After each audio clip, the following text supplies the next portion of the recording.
ज्ञानतिमिरान्धस्य ज्ञानाञ्जनशलाकयः चक्षुरुन्मिलितं येन तस्मै श्रीगुरुवे नमः। हरे कृष्णा। आज गीता श्रृंखला के 62वें सत्र में आप सभी भक्तों का हार्दिक स्वागत है। आज हम श्रीमद् भगवद गीता के दूसरे अध्याय के श्लोक क्रमांक 33 का अध्ययन करेंगे। तो आइए, श्लोक इस प्रकार है। अथम चैत्वम इमं धर्म्यं संग्रामं न करिष्यसि ततः स्वधर्मं कीर्तिं च हित्वा पापं पाप्स्यसि। अर्थात किंतु यदि तुम युद्ध करने के स्वधर्म को संपन्न नहीं करते तो तुम्हें निश्चित रूप से अपने कर्तव्य की उपेक्षा करने का पाप लगेगा और तुम योद्धा के रूप में भी अपना यश खो बैठोगे। भगवान श्री कृष्ण अर्जुन को सचेत कर रहे हैं एक गुरु होने के नाते कि जो अभी तुम निर्णय लेने वाले हो उसका भविष्य में उसके ऊपर क्या परिणाम, उसका क्या निकलेगा। आज हम क्या निर्णय लेते हैं उसका भविष्य में उसका परिणाम क्या निकलेगा, हम अपनी सक्षम बुद्धि से उसको नहीं समझ पाते। परंतु जो गुरु है, आचार्य है, जिन्होंने शास्त्रों का दर्शन किया है, शास्त्रों का पठन किया है, वो निश्चित रूप से समझ सकते हैं कि हम जो आज निर्णय लेने वाले हैं विशेष रूप से आध्यात्मिक रूप से यहाँ अपने व्यवहारिक कर्तव्य के रूप में उसका भविष्य के ऊपर क्या प्रभाव पड़ने वाला है। भगवान श्री कृष्ण एक तो भगवान होने के नाते और एक गुरु के रूप में सब कुछ जानते हैं और अर्जुन को सचेत करते हुए कहते हैं कि अगर तुम युद्ध न करके युद्ध से पलायन करोगे तो तुम्हारी अपकीर्ति तो समाज में फैलेगी, साथ ही साथ तुम एक योद्धा के रूप में भी अपना जो सुयश है, अभी तक तुम्हारा जो नाम बना आया है कि अर्जुन है वो महान धनुर्धर है, अर्जुन ने अनेक प्रकार के युद्धों में विजय प्राप्त की है, वही अर्जुन जिन्होंने स्वर्ग में जाकर भगवान श्री भोलेनाथ के को भी युद्ध करके उनके सामने खड़ा हो गया था, जो अर्जुन अपने युद्ध शैली से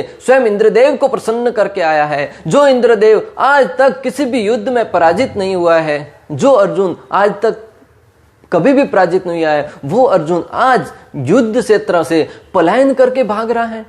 आज की पीढ़ी तो छोड़ो, आगे आने वाली अनेक पीढ़ी भी आपके वंशज है, वो भी आपके नाम को अपने नाम के साथ जोड़ने से भी कतराएंगे, सोचेंगे कि हमारे दादा प्रदादा तो ऐसे थे जो युद्ध क्षेत्र में क्षत्रिय होते हुए भी युद्ध क्षेत्र छोड़कर वन की तरफ पलायन कर गए, अपना कर्तव्य भूल गए। एक सामान्य से सामान्य क्षत्रिय भी ये जानता है कि उसका कर्तव्य क्या है। वो युद्ध क्षेत्र में भले ही युद्ध करते हुए वीर गति को क्यों न प्राप्त करे, परंतु कभी युद्ध क्षेत्र को पीठ दिखाकर नहीं भागता है। और उस व्यक्ति को जो पीठ दिखाकर नहीं भागता है, शौर्य के साथ युद्ध करता हुआ अपनी वीरगति को प्राप्त कर लेता है, उसके नाम का यश है वो चारों दिशाओं में गूंजता है। और भगवान श्री कृष्ण यहाँ भी ये भी कहना चाहते हैं कि अगर तुम युद्ध क्षेत्र छोड़कर भाग गए तो तुम्हारे साथ साथ तुम्हारे कुल का तो नाम खराब होगा ही, साथ ही साथ मेरा भी नाम खराब होगा कि उसके गुरु कौन थे, श्री कृष्ण, उसके मित्र कौन थे, श्री कृष्ण, कृष्ण का मित्र होकर, कृष्ण का शिष्य होकर ऐसी कायरता भरी कार्य किया। तो इस प्रकार भगवान श्री कृष्ण अर्जुन को समझाते हुए, अर्जुन विख्यात योद्धा था जिसे शिव आदि अनेक देवताओं से युद्ध करके यश प्राप्त किया था। श्रील प्रभुपाद तात्पर्य में लिखते हैं कि अर्जुन है वो एक बार जब भगवान श्री कृष्ण के आदेशानुसार दिव्य अस्त्र प्राप्त करने के लिए स्वर्ग लोक की तरफ जा रहा था और भगवान भोलेनाथ से पाशुपत अस्त्र प्राप्त करने के लिए जब जा रहा था, उसके रास्ते में एकाएक एक जगह पर बैठकर विश्राम कर रहा था, तपस्या कर रहा था, तभी एकाएक वहां पे एक जंगली भेड़िया आया जो कि बहुत ही खुंखार था। अर्जुन के ऊपर युद्ध, उसके ऊपर आक्रमण करने की इच्छा से जैसे ही अर्जुन पर आक्रमण किया, अर्जुन तुरंत अपने स्थान पर खड़ा हो गया, अपनी पोजीशन ली, अपना धनुष बाण निकालकर जैसे ही उसके ऊपर निशाना लगाया, अर्जुन का बाण इतनी तेज गति से निकला और उसको शरीर में प्रवेश कर गया। और अर्जुन ने एक बहुत ही दिव्य घटना वहां पे देखी कि अर्जुन का बाण पहुंचने से पहले ही कोई और शिकारी ने भी उसके ऊपर बाण चलाया और अर्जुन का और उसके बाण उस भेड़िए के शरीर में प्रवेश करने में पता नहीं चला कि किसका बाण पहले प्रवेश किया। बहुत दोनों की गति बहुत तीव्र थी। तो अर्जुन ने सोचा कि मैंने अपने सामर्थ्य से उसको मार डाला, परंतु तुरंत वो शिकारी वहां पे आ गया। उन्होंने कहा कि इसके ऊपर तो मेरा अधिकार है, मैंने इसको मारा है। अर्जुन कहने लगा मैंने मारा है, वो कहने लगा कि मैंने पहले मारा है। दोनों में आपस में बहस छिड़ गई। अर्जुन कहने लगा कि अगर तुम मेरे से सर्वश्रेष्ठ हो, तुम जानते नहीं कि मैं सर्वश्रेष्ठ धनुर्धर अर्जुन हूं। दूसरी तरफ शिकारी कहने लगा अगर तुम्हें इसके ऊपर अपना अधिकार सिद्ध करना है तो तुम्हें मेरे साथ युद्ध करना होगा। अर्जुन क्षत्रिय था, युद्ध करने की चुनौती स्वीकार करने में वो कतई पीछे नहीं हटने वाला था। उन्होंने युद्ध करने की चुनौती स्वीकार करी और तुरंत उनके सामने युद्ध करने लगा। दोनों में घमासान युद्ध होने लगा। दोनों तरफ से बहुत ही घमासान बाणों की वर्षा होने लगी। दोनों है वो एक दूसरे के बाणों को काटते थे, दूसरा उसके बाण को काटता है, एक उसके बाण को काटता है। बहुत ही लंबा घमासान युद्ध चला, परंतु यह निर्णय नहीं हो पा रहा था कि कौन सर्वश्रेष्ठ है, कौन विजय होगा और कौन परास्त होगा। अर्जुन मन ही मन विचार करने लगा। अर्जुन क्षत्रिय होने के नाते, शक्तिशाली होने के नाते, साथ ही साथ बुद्धिमान भी था। अर्जुन ये सोचने लगा कि अगर सामने वाला पराजित नहीं हो रहा है, आज तक कोई ऐसा व्यक्ति नहीं बना जो मेरे बाणों का सामना कर सके। स्वयं गुरु द्रोणाचार्य, भीष्म पितामह और भोलेनाथ और इंद्रदेव के सिवाय कोई ऐसा व्यक्ति नहीं है जो मेरे बाणों का डट कर यूं सामना कर सके। गुरु द्रोणाचार्य थे, हो नहीं सकते। स्वयं परशुराम भी नहीं है, ये इंद्रदेव भी नहीं है, तो निश्चित रूप से ये भगवान भोलेनाथ हो सकते हैं। तो उन्होंने मन ही मन विचार किया और उनको वहीं पर अर्जुन बैठकर एक रेत के टीले का शिवलिंग बनाया और उसके ऊपर बिल्ली पत्र और फूल है वो अर्पण करने लगा।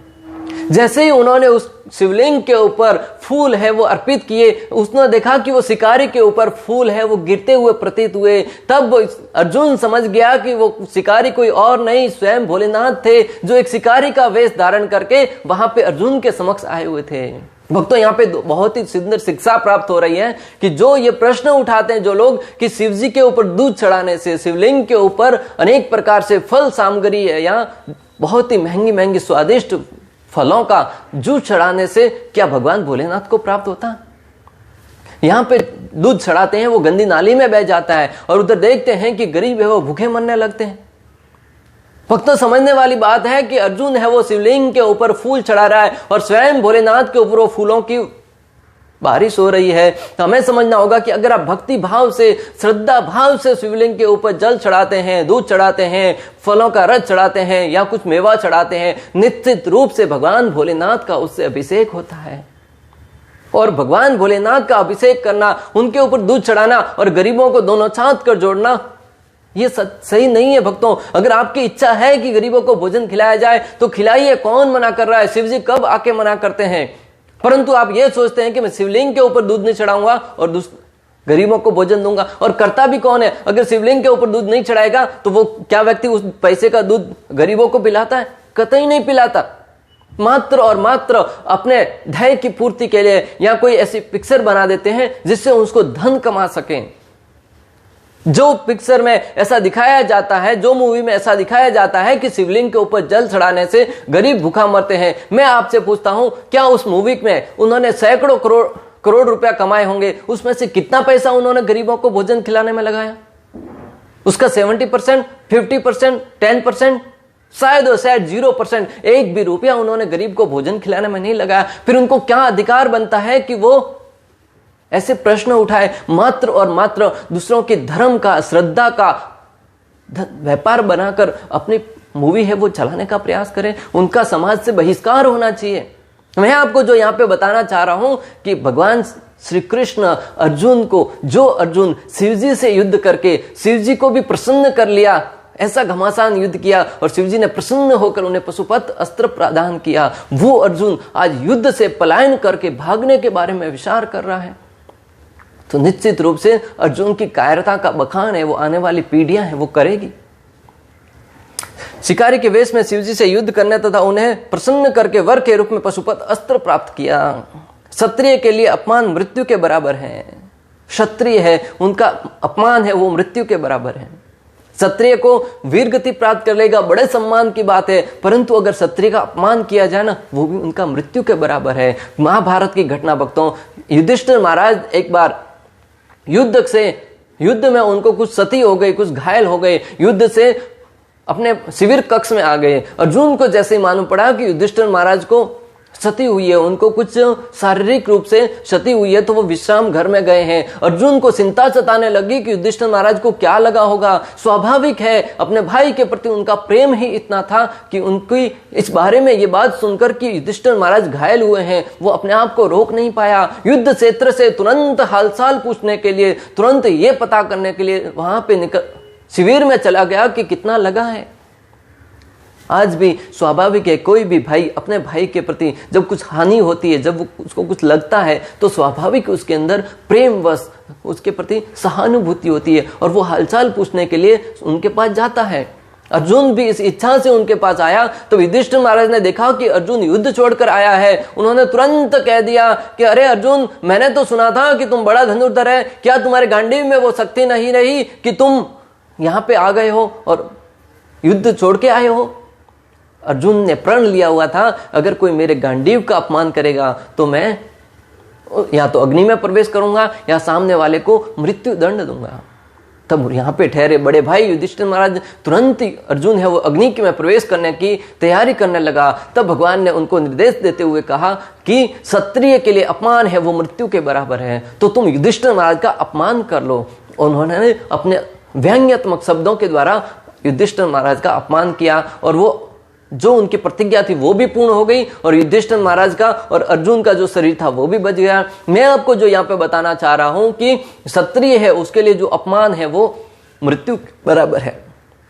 रामायण का प्रसंग भक्तों, भरत महाराज के विषय में कौन नहीं जानता। बहुत ही सुंदर पात्र है। उनके शारीरिक कर्तव्यों से उन्होंने जो भाई के प्रति प्रेम की मिसाल प्रकट करी, जो अपने कर्तव्य निर्वहन किया, उससे हम अपने जीवन में बहुत कुछ सिद्धांत सीख सकते हैं। जब भगवान श्री रामचंद्र को वनवास के लिए भेज दिया गया और जब भरत अपने ननिहाल से पुनः राज्य में आए, जहां पर आकर उन्होंने देखा कि राज्य की क्या दशा बनी हुई है। भगवान श्री रामचंद्र है वो वन की तरफ चले गए हैं, पिता है दशरथ है वो मृत्यु को प्राप्त हो गए हैं, सारा का सारा राज परिवार है वो उजड़ गया है। भरत महाराज बड़े दुखी हुए। वो तुरंत भगवान श्री रामचंद्र को लेने के लिए वन की तरफ जाते हैं। जैसे ही भगवान श्री रामचंद्र के समक्ष पहुंचते हैं, भगवान श्री रामचंद्र उनको कहते हैं कि तुम जाकर राज्य करो। दोनों के बीच में बहुत बड़ी वार्तालाप होती है, अनेक प्रकार से एक दूसरे को समझाने का प्रयास करते हैं, परंतु अंत में विजय श्री रामचंद्र की होती है। भगवान श्री रामचंद्र के कहने पर भरत मान जाते हैं कि जब तक 14 वर्ष तक भगवान श्री रामचंद्र पुनः लौट कर नहीं आएंगे तब तक भरत है वो राज्य करेगा। परंतु भरत जी की महानता का परिचय देखिए भक्तों। भरत जी ने रामचंद्र से कहा कि मुझे आपके खड़े हुए आपके जो पादुकाएं हैं वो प्रदान कीजिए। मैं पादुकाओं को आसन पर रखूंगा और स्वयं उनका प्रतिनिधि के रूप में राज्य को चलाऊंगा।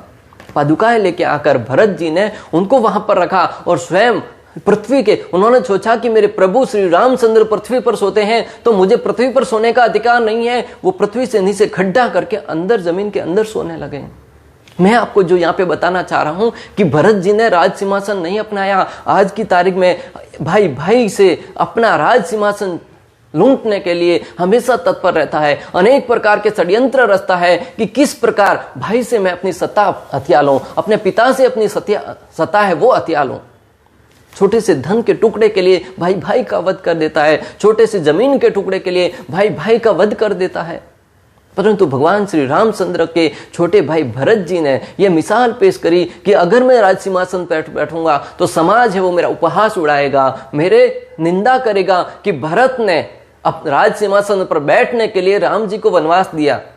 और ये जो अपमान है, भरत जी बोले कि मेरे प्रति जो लोगों का अपमान होगा प्रजा का, उस अपमान को मैं सह नहीं पाऊंगा और वो अपमान है वो मेरी मृत्यु से भी बढ़कर होगा। संत गण कहते हैं कि भरत जी ये जानते थे कि अगर वो राज सिंहासन पर बैठे भगवान श्री रामचंद्र के कहने पर तो निश्चित रूप से प्रजा है वो उनकी निंदा करेगी और निंदा है वो क्षत्रिय की मृत्यु से भी बढ़कर है। तो यहां पर भी भगवान श्री कृष्ण अर्जुन को निंदा से बचने का परामर्श दे रहे हैं। लोक शासन और राज शासन में अनेक अंतर हैं।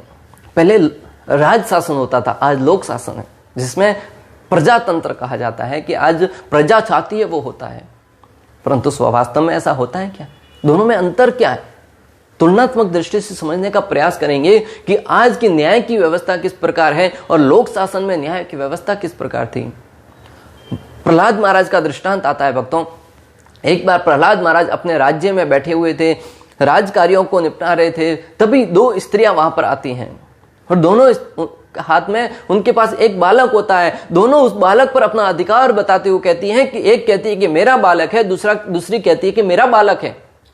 दोनों अत्यंत बहुत ही करुणा कर रही है, क्रंदन कर रही है, रो रही है, अनेक प्रकार से बिलख रही है और वहां पे प्रहलाद महाराज से न्याय की याचना कर रही हैं।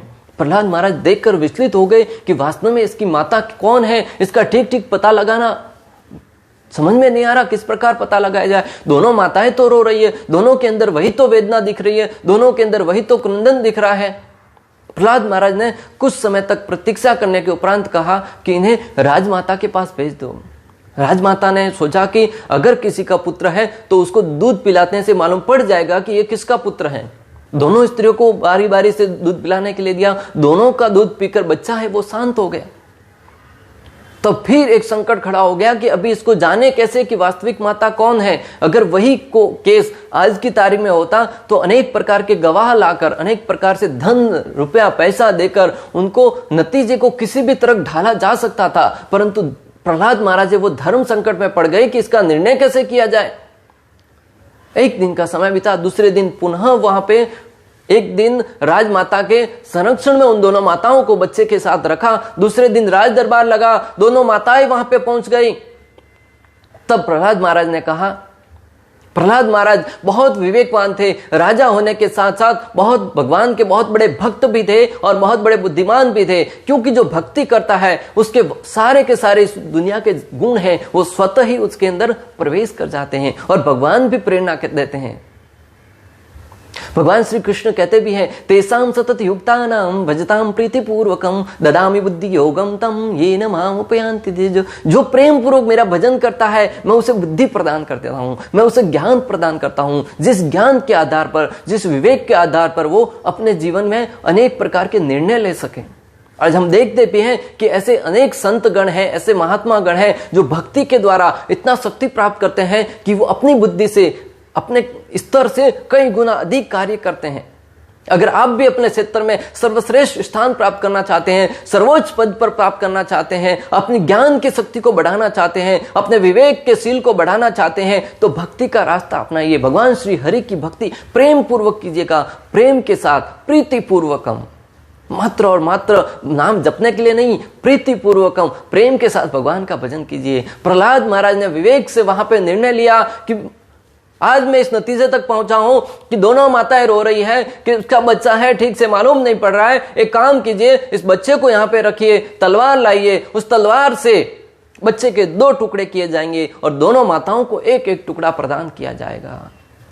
जिस माता का बच्चा नहीं था वो शांत खड़ी देख रही थी, परंतु जिस वास्तविक जो माता थी, जिन्होंने उस बच्चे को अपने गर्भ में 9 महीने तक रखा था, उसकी वेदना सही थी, उसकी प्रसव पीड़ा की जो वेदना सही थी, दुख सहा था, कष्ट सहा था, वो माता अपने आप को रोक नहीं पाई। जैसे ही राजा के मुख से सुना कि उस बच्चे को 2 टुकड़ों में बांट दिया जाए, उस माता तुरंत चिल्लाते हुए रोने लगी, क्रंदन करने लगी और राजा को पुकारते हुए कहने लगी, हे राजन, ऐसा अन्याय मत कीजिएगा, मुझे अपना बालक नहीं चाहिए, ये बालक उस स्त्री को दे दो, परंतु बच्चे के 2 टुकड़े मत कीजिएगा। मुझे बड़ी करुणा आ रही है, बड़ी वेदना हो रही है कि मात्र और मात्र मेरे अधिकार के कारण अगर बच्चे के 2 टुकड़े होते हैं, मुझे ये कतई स्वीकार्य नहीं है। धन्य है माता जो अपने बच्चे के लिए अपना स्वयं का शरीर है वो भी न्यौछावर कर देती है। कभी कभी माता है वो पूरा रात भर जाग कर भी अपने बच्चे को पालन पोषण करती है। वो धन्य है माता। माता किस प्रकार अपने बच्चे को अपने आंखों के सामने मरता हुआ देखेगी वो बात अलग है कि आज की तारीख में तो हम देखते हैं कि ऐसी अनेक माताएं हैं जो जिनका हृदय बहुत कठोर होता है, या समाज के कैसे ऐसे रीति रिवाजों में बंद कर आए दिन ऐसी घटना आती है कि माताएं अपने बच्ची को, कन्या होती है, जन्म होते ही उसको किसी थैले में पैक करके या तो रोड पर फेंक देते हैं या किसी नदी में फेंक देते हैं, नाले में फेंक देते हैं। किस प्रकार उन माताओं का हृदय वो भर आता होगा, किस प्रकार उनका हृदय कठोर पत्थर की भांति, किस प्रकार पत्थर रखकर ऐसा कार्य करते होंगे। वहां पर उस माता ने कहा कि मुझे पुत्र नहीं चाहिए, उसे मारो मत। और दूसरी स्त्री बड़ी प्रसन्न हुई, राजा से कहने लगी, हे राजन, मैंने तो पहले ही कहा था कि यह स्त्री झूठी है, वो अपने अधिकार जमा रही है। देखो अभी स्वयं कहने लगी कि उसे मत मारो, ये मुझे प्रदान कर लो, लाइए मुझे बच्चा दे दीजिए। राजा ने तुरंत कहा, नहीं, इसकी वास्तविक माता तुम नहीं, ये है। बोले कि वो कैसे? बोले कि वास्तविक माता वो है जो अपने बच्चे के प्रति थोड़ा सा भी कष्ट होने पर स्वयं के हृदय में उसके वेदना होने लगे और वो उस वेदना को समझ पाई। उन्होंने तुरंत कह दिया कि मुझे बालक नहीं चाहिए, और तुम वहां पर अभागी चुपचाप खड़ी रही। उस बालक को उस वास्तविक माता को प्रदान करो और इसको दंड देने के लिए कारागृह में भेज दो। भक्तों, बाद में परंतु राजा ने पूछा कि तुमने इस पर अधिकार जमाने का प्रयास क्यों किया? तब उस माता ने कहा कि मेरे परिवार वालों ने, मेरे घर वालों ने मुझे मजबूर किया था कि मैं उस बालक में, अरे एक बार मेरे कोख से बच्चियों का ही जन्म हो रहा था, कन्याओं का जन्म हो रहा था, उससे मेरे घर वाले आहत होकर मुझे घर से निकालने का धमकी देने लगे। बोले कैसे भी करके पुत्र लेके आओ, और मैंने उसके पुत्र को सुराने का प्रयास किया। भक्तों, उस माता की भी गलती नहीं थी, उसे ऐसा कार्य करने के लिए मजबूर किया गया था। आज भी समाज में ऐसी कुप्रथा बनी हुई है कि जब घर में कन्या का जन्म होता है, बेटियों का जन्म होता है, तब घर में मातम सा जाता है। आज बेटियों के साथ अन्याय हो रहा है। जो माता स्वयं स्त्री है, वो ही माता अपने घर में कन्या का जन्म होने पर बड़ी दुखी होती है, बड़ा कष्ट उठाती है। उनको समझना चाहिए कि जब तक समाज में स्त्रियों की भागीदारी नहीं बढ़ाई जाए, जब तक समाज में स्त्रियों को पूर्ण रूप से सम्मान नहीं दिया जाए, तब तक समाज में उन्नति नहीं आ सकती, समाज में प्रगति नहीं हो सकती। आज की स्त्रियों को चाहिए कि स्त्री और पुरुष में भेद करने की बजाय उनको सम्मान रूप से सम्मान देते हुए दोनों को अपने अपने स्थान पर अपने अपने कार्य करने के लिए प्रेरित करना चाहिए, तभी समाज की उन्नति संभव है। मैं आपको जो यहाँ पे बताना चाह रहा हूं कि राजशाही और लोकशाही में क्या अंतर है। वहां पर राजा ने एक ही दिन में निर्णय ले लिया कि कौन वास्तविक माता है, कौन वास्तविक माता नहीं है। दूसरी तरफ अगर वो आज की तारीख में होता, कोर्ट में जाता फैसला, धन के द्वारा जज को खरीदने का प्रयास किया जाता, पहले वकील को खरीदने का प्रयास किया जाता, अगर वहां से बात नहीं बनती तो जज को खरीदने का प्रयास किया जाता, जज से बात नहीं बनती सरकार को भी खरीदने का प्रयास किया जाता है, और अंत में जिसकी लाठी उसकी भैंस, जिसके पास धन होता है फैसला उसी के पक्ष में आता है। जो गरीब है, असहाय है, वो अक्सर अपने आप को वहां पर मजबूर होता हुआ महसूस करते हैं। भक्तों, समझने वाली बात है, जब तक राज शासन होता था तब तक किसी के साथ अन्याय नहीं होता था, क्योंकि राजा को किसी रिश्वत की आवश्यकता नहीं होती थी, राजा को किसी धन की आवश्यकता नहीं होती थी कि वो अपने प्रजा से धन प्राप्त करके गलत निर्णय दे दे, और निर्णय भी तुरंत दिया जाता था। आज तो 30 साल 40 साल तक वो कोर्ट में खिंचता ही रहता है मामला, अगले तारीख पे तारीख, तारीख पे तारीख, तारीख पे तारीख, कोर्ट तारीख देता ही रहता है, और व्यक्ति जब तक बूढ़ा हो जाता है तब जाके उसके जीवन में निर्णय आता है। देर से आया हुआ निर्णय जो सही न्याय के बराबर नहीं है, न्याय नहीं करने के बराबर माना गया है। इसलिए आज हमें समाज में ऐसी व्यवस्था करनी चाहिए कि हर एक व्यक्ति को कम से कम न्याय मिल सके। आधुनिक ज्ञान मात्र शरीर का भरण पोषण करने के लिए है, आधुनिक ज्ञान है। आज हम देखते हैं कि स्कूलों में, विद्यालयों में, हर जगह ऐसा ज्ञान दिया जाता है जिससे व्यक्ति ज्ञान अर्जित करके अपने शरीर का भरण पोषण तो कर लेता है, परंतु उसे वास्तविक ज्ञान नहीं मिलता कि जीवन का उद्देश्य क्या है। आप देखेंगे कि आज के युवा आधुनिक ज्ञान में पारंगत हैं, पर जीवन शैली का ज्ञान नहीं होने के कारण कम उम्र में गलत आदत अपना लेते हैं और जीवन बर्बाद कर देते हैं। आज हम देखते हैं कि ये आधुनिक ज्ञान है, उसकी जीवन शैली को अपनाकर व्यक्ति है वो धन तो अर्जित कर लेता है, ज्ञान अर्जित करके पैसा कमाना प्रारंभ कर देता है, परंतु वो अपनी जीवन शैली को इस तरह ढाल देता है कि कम उम्र में ही जीवन को बर्बाद कर देता है। अनेक प्रकार की गलत आदतों को लगाकर, अनेक प्रकार के गलत तरीके का व्यवहार करके उसको जीवन जीने का सही तरीका नहीं मालूम, और वो ऐसे रास्ते पर निकल पड़ता है जहां पर मात्र और मात्र सर्वनाश होना निश्चित है। इसलिए हमें बच्चों को बचपन से ही श्रीमद् भगवद गीता का, श्रीमद् भागवतम का ज्ञान प्रदान करना चाहिए। रामायण है, महाभारत है, उनसे कहानियां सुनानी चाहिए, महापुरुषों के बारे में बताएं, महापुरुषों की कथाओं को सुनाएं, भगवान श्री कृष्ण की लीलाओं को बताएं, प्रभु श्री रामचंद्र की महिमाओं का यशोगान करें। और जब उनके चरित्र के बारे में बच्चा पढ़ेगा तब निश्चित रूप से उसके चरित्र का निर्माण होगा, और आगे चलकर वही बच्चा आपके परिवार का, समाज का, देश का, राष्ट्र का नाम रोशन करेगा। तो इस प्रकार आज के श्लोक में हमने अनेक प्रकार से समझा कि किस प्रकार भगवान श्री कृष्ण यहाँ पर बताना चाह रहे कि अगर अर्जुन युद्ध नहीं करता है तो अनेक योद्धाओं के उत्साहित होने का भी कारण बनता है। अगर अर्जुन यहाँ पर युद्ध नहीं करता तो भगवान श्री कृष्ण बताना चाह रहे हैं कि तुम युद्ध नहीं करोगे तो मात्र तुम्हारे इस युद्ध से भागने के पलायन करने के उपरांत बाकी जो योद्धा तुमसे प्रेरणा लेकर कि अर्जुन की उपस्थिति में हम युद्ध करेंगे, अर्जुन के युद्ध क्षेत्र को हम देखेंगे, अर्जुन के कौशल को हम देखेंगे, वो भी निरुत्साहित हो जाएंगे और उनके जीवन में जो युद्ध करने का एक जोश और उमंग आया था वो भी निरुत्साहित होकर इस युद्ध से पलायन कर जाएंगे और समाज में सत्य के लिए लड़ने की जो साहस है, उनके अंदर शौर्य है, वो धीरे धीरे कम होता जाएगा और उसका एकमात्र कारण अर्जुन तुम बनोगे। इस प्रकार भगवान श्री कृष्ण अर्जुन को युद्ध के लिए प्रेरित कर रहे हैं। श्लोक क्रमांक 33 का आज भक्ति वेदांत तात्पर्य पूर्ण हुआ। अंत तक हमारे साथ बने रहने के लिए आप सभी का हृदय से प्रेम पूर्वक बहुत बहुत धन्यवाद। श्रील प्रभुपाद की जय। श्री श्री राधा गोपीनाथ भगवान की जय। श्रीमद् भगवद गीता की जय। हरे कृष्णा कृष्ण कृष्ण हरे हरे, हरे राम राम